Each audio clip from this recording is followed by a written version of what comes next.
This is very important theorem, six theorem है। In simple random sampling without replacement sample variance, ठीक है, is equal to 1/n/n S square by N. ये जो हमने prove किया है, ये फिफ्थ थ्योरम में यही प्रूव किया है। लेकिन अगर मैं यहाँ से एलसीएम लेके इस वाले को f पुट कर देती हूँ 1 माइनस में f S square by n, ये हमारी सिक्स्थ थ्योरम हो जाती है। और अब कहोगे ये f का क्या मतलब है? f का मतलब है प्रपोर्शन n/n। n तो सैंपल के लिए है और कैपिटल N पॉपुलेशन के लिए है। इसको हम कहते हैं सैम्पलिंग फ्रैक्शन। सैम्पलिंग फ्रैक्शन का मतलब अगर हमारे पास इसका साइज 50 है तो इसको 5 ले लेंगे, हम ऐसे प्रोपोर्शनेट लेते हैं, ठीक है ना। तो इसको सैम्पलिंग फ्रैक्शन कहते हैं। और अगर हम n को इसके अकॉर्डिंग बड़ा कर देते हैं तो इसका कोई मीनिंग नहीं है इस फैक्टर का। ये फैक्टर हमने ये मीन स्क्वायर से मल्टीप्लाई किया हुआ है, तो ये फैक्टर यहाँ पर 0 हो जाता है और हमारे पास जो सैम्पलिंग वेरिएंस है वो किसके बराबर हो जाएगा? एस स्क्वायर बाय n हो जाएगा। इसलिए ये इम्पोर्टेंट है। तो हमारे पास कई बार आ जाता है right A note on sampling fraction पे आप FPC बोलते हैं, फाइनाइट पॉपुलेशन सैम्पलिंग फ्रैक्शन, ठीक है। तो यहाँ से हमारे पास ये थ्योरम अब आपको आनी चाहिए कि ये अब हमने जैसे इसको बताना है सबसे पहले प्रूफ में, we know that f is equal to small n by n। ये सैम्पल साइज है और ये हमारे पास पॉपुलेशन साइज है। अगर हम इनको डिवाइड करते हैं उसको FPC finite population correction factor, इस तरह से हमने इसको नाम दिया है, फाइनाइट पॉपुलेशन करेक्शन फैक्टर। तो we know that according to the population हम सैंपल फॉर्म करते हैं। अगर मैंने जैसे हमने सैम्पलिंग एरर रिड्यूस की थी, how we can reduce the sampling, जो हमारे पास सैम्पलिंग एरर थी वो कैसे रिड्यूस हो, as we increase the size tend कर जाए किसकी तरफ? कैपिटल N की तरफ। तो बहुत सारी एरर हमारी रिड्यूस हो जाती हैं। उसी कॉन्सेप्ट में हमने इसको यूज़ किया है एज n/n। n/n का मतलब मेरे पास क्या है? ये 100 है और ये मेरे पास 110 है। तो अप्रोक्सीमेट ये अगर हम करेंगे तो 0.0001 वैल्यू आएगी, तो दैट इज़ इक्वल टू 0।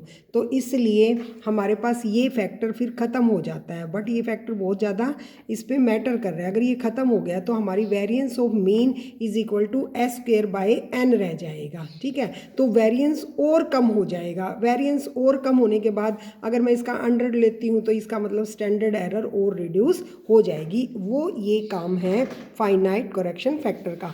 तभी तो कहा है कि 5000 हैं तो हमसे कम 600 800 का सैंपल साइज लेना चाहिए। अगर मेरे पास 5000 है, मैं 4000 का ले लेती हूँ तो सबसे बेस्ट है, रिड्यूस ही हो जाएंगी सारी, है ना।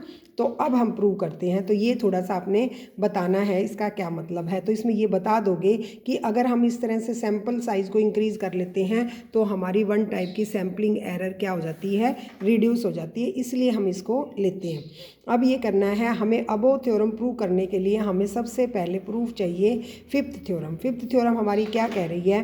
दोबारा जान करके मैंने ऐसे लिखी है ताकि आपको थोड़ा सा दोबारा से रिवीजन हो जाए। वेरिएंस ऑफ yn बार जो है हम एक्सपेक्टेशन की टर्म में ऐसे लिखेंगे, स्मॉल yn बार स्क्वेयर, ये है स्क्वेयर, इज इक्वल टू ये एक्सपेक्टेशन की टर्म में इसका होल स्क्वायर, और ये आपने थर्ड थ्योरम है उसको हमने yn बार लिख दिया, ये हमारे। अब yn बार का मतलब है मीन, मीन का मतलब है yi बाई n का स्क्वायर। अब येyin का स्क्वायर को हमने एक्सपेक्टेशन भी लेनी है तो इसकी दो टर्म हमने यूज़ कर ली थी, इसको दो टर्म में, यानी कि इसका स्क्वायर प्लस में कोवेरिएंस वाली टर्म और इनके नीचे n स्क्वायर तो आएगा ही आएगा बाई दिस वन।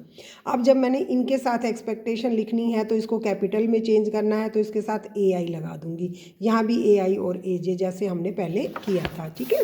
अब हमारे पास नेक्स्ट हमारे पास, क्योंकि हमने AI का मतलब है ith unit included in the sample, जो हमारे पास प्रोबेबिलिटी होती है AI की वो हमारे पास है n/n, ठीक हो गया। यानी कि एक्सपेक्टेशन ऑफ AI के बारे में मैं क्या लिख दूंगी? ये वाली वैल्यू लिख दूंगी और इतनी मल्टीप्लाई मैं ये कर दूँ। अब हमें ये जो है हमने तो एस स्क्वायर में पहुंचना है, तो यहाँ से हमने जैसे पीछे हमने किया था समीशन yi और ये वाला किसके बराबर है? इसको अगर हम खोल के रखें तो इसके बराबर, इसको n-1 से मल्टीप्लाई और डिवाइड कर दूँ तो ये एस स्क्वायर हो जाएगा, n माइनस में एस स्क्वायर, और ये वैल्यू इसके पास चली जाएगी। तो इसका मतलब समीशन वाई आई का ये हमने लिख दिया है, हो गया। सिमिलरली यहाँ पर हमारे पास एक्सपेक्टेशन ऑफ ए आई जे है, कैपिटल में चेंज कर दी, और इसकी जो प्रोबेबिलिटी आपको पता है ये याद कर लीजिए, n माइनस वन और दिस वन।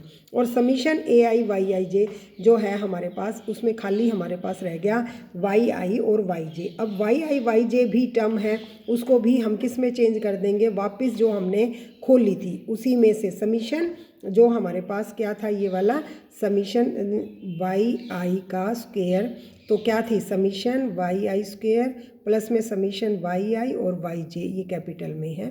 अगर मैं ये कैपिटल में लेती हूँ तो यहाँ से हम इसकी वैल्यू निकालेंगे तो ये यहाँ चली जाएगी, तो यहाँ जाएगी, तो फिर दोबारा अगेन हमारे पास वाई आई के स्क्वायर की वैल्यू यहाँ से हमने ये वाली पुट करनी है। तो जब हम इसमें ये सारी चीज़ें देखो ये पुट करेंगे तो वी गेट दिस वन, ठीक है। यहाँ से ये और ये वाली सारी आपने ऑलरेडी हमने ये की है। अब ये दोनों की वैल्यू, इन दोनों की वैल्यू हम उनमें एक्चुअल में रखेंगे, यहाँ रख दी हमने। अब इनको कलेक्ट कर लोगे आप दोबारा से, ये सारे खोल लोगे। अब खोलने के बाद आपकी ये वाली टर्म्स कट जाएंगी, यहाँ स्क्वायर वाली अलग से हम ये वाला इसके साथ ये मैंने कर दिया है। आप देखोगे ध्यान से, आराम से हो जाएगा। ये वाई एन बार वाले के साथ हमने ये कर लिए हैं, तो यहाँ से हमारे पास ये कैंसिल हो गए हैं, और ये एलसीएम ले लिया, इधर से वाई आई एन से कट गया, और अब मेरे पास जो आया है ये में आया है, ठीक है। इसमें से भी हम इसको ऐसे लिख सकते हैं, या n माइनस ले लें तो ये मेरा पास क्या हो जाएगा 1 minus n by n square, और इसको मैंने नाम दे दिया now put n by n is equal to f, तो ये 1 बाई एफ बाई दिस हो गई, विच इज़ प्रूव्ड। अब जो हमने सिक्स्थ थ्योरम प्रूव कर दी है, ये आपको आनी चाहिए। तो इस तरह से 6 is also very important but it is dependent on the fifth theorem. और ये ध्यान रखना है, simple random sampling without replacement अगर हम करेंगे तभी जाके ये सारे के सारे रिजल्ट हमारे आएंगे। ये मैं इनकी पिक भी आपको भेज दूँगी। और सिमिलरली हमारे पास नेक्स्ट हमारे है, हम करेंगे कि 7th हमारी जो है, ऐसे मैंने नाम से आपको दी है।